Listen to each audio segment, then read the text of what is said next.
It's Tuesday, January 8th. Tonight, how the Village of Pinehurst went from health spa to a golf mecca.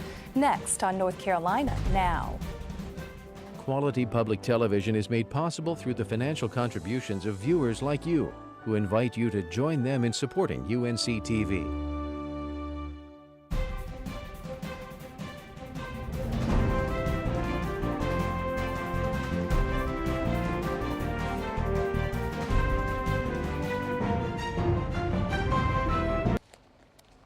The Village of Pinehurst is known as the home of some of the most prestigious golf courses in the world. But Jess Smith shows us how the founding of Pinehurst in 1895 had very little to do with golf, but more with health and revitalization. It all started over 100 years ago when a wealthy but unhealthy soda fountain company owner looked to retire and open a resort in the Mid-South. James Walker Tufts founded the Village of Pinehurst after he retired, and upon his retirement, he sold his portion of the American Soda Fountain Company for $700,000, which is a lot of money now. It was a lot of money then. And he had had a lifelong dream of having a health spa, a sort of a philanthropic endeavor. Tufts knew there was a large need to help treat people in the Northeast dealing with consumption.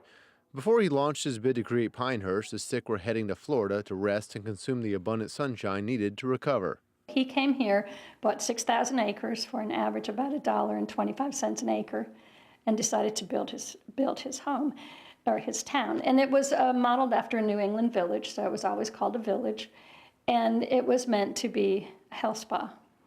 And into the second season or so, they discovered that consumption was actually tuberculosis, and it was contagious. So prior to that, he had written all the doctors and everybody up north and said, send your consumptives to us. So they immediately had to turn around and say, no consumptives are allowed. And guests who came immediately after that had to bring a health certificate that said that they were non-consumptive.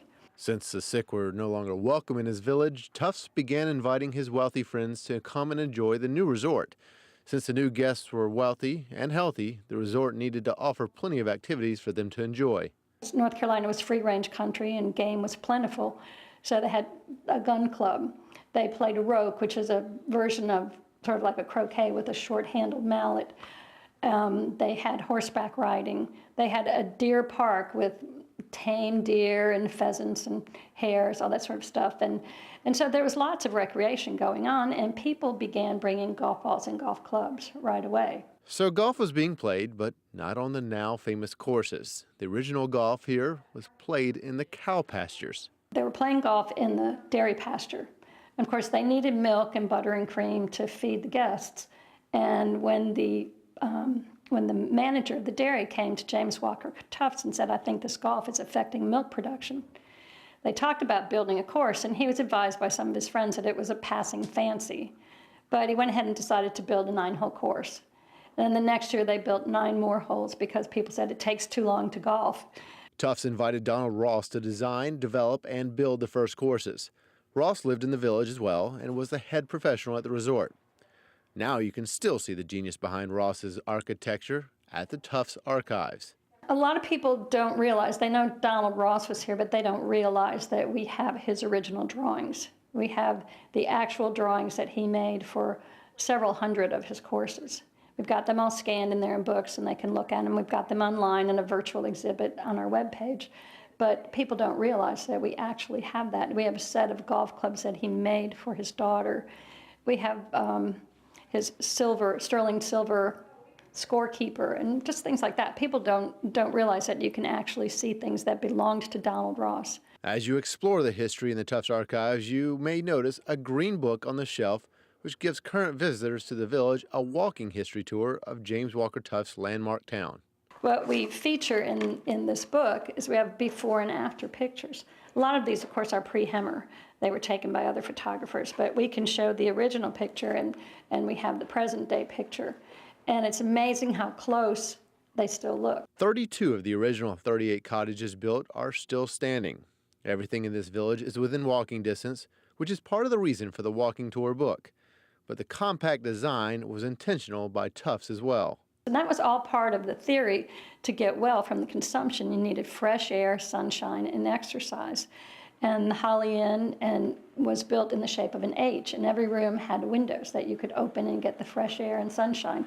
All the cottages had porches, long porches along the front or back or the sides even, so that people could sit outside and take in the fresh air. And they also thought that the pine trees gave off ozone, which they were pretty close actually, and they thought that helped with their respiratory ailments. The original look of the cottages, the golf course, the department store, and other buildings in the village are preserved in pictures, thanks to the Tufts family hiring professional photographer John Himmer. Himmer took photos of everyday life at the village and worked for the Tufts family for over 40 years. The Tufts Archives still owns the over 80,000 photos in the collection, and it was not just the photos that the Tufts held onto in their collection. And what we have, too, are all the documents from the Tufts family. They saved everything. And, of course, you go back, it's a time when everything was written and everything was kept. And we have ledgers from the hotels. We have personal letters from the Tufts family members to each other. With every picture, document, and memory of the new historic town, it's hard to realize that Tufts had the vision to transform this barren land into the ideal village in only 6 months. He bought the land, he went to Olmsted. Warren Manning came down here and he said, let's make this look like what I want it to be. And there wasn't anything here. It was in the middle of the Carolina Desert, the pine barrens, and the trees had been logged, or the turpentine industry had stripped them of their bark and they died. So it was sand and scrub oaks. And he looked at it and said, this can be my beautiful village. The walking tour book has maps and pictures of Pinehurst to get you through the village.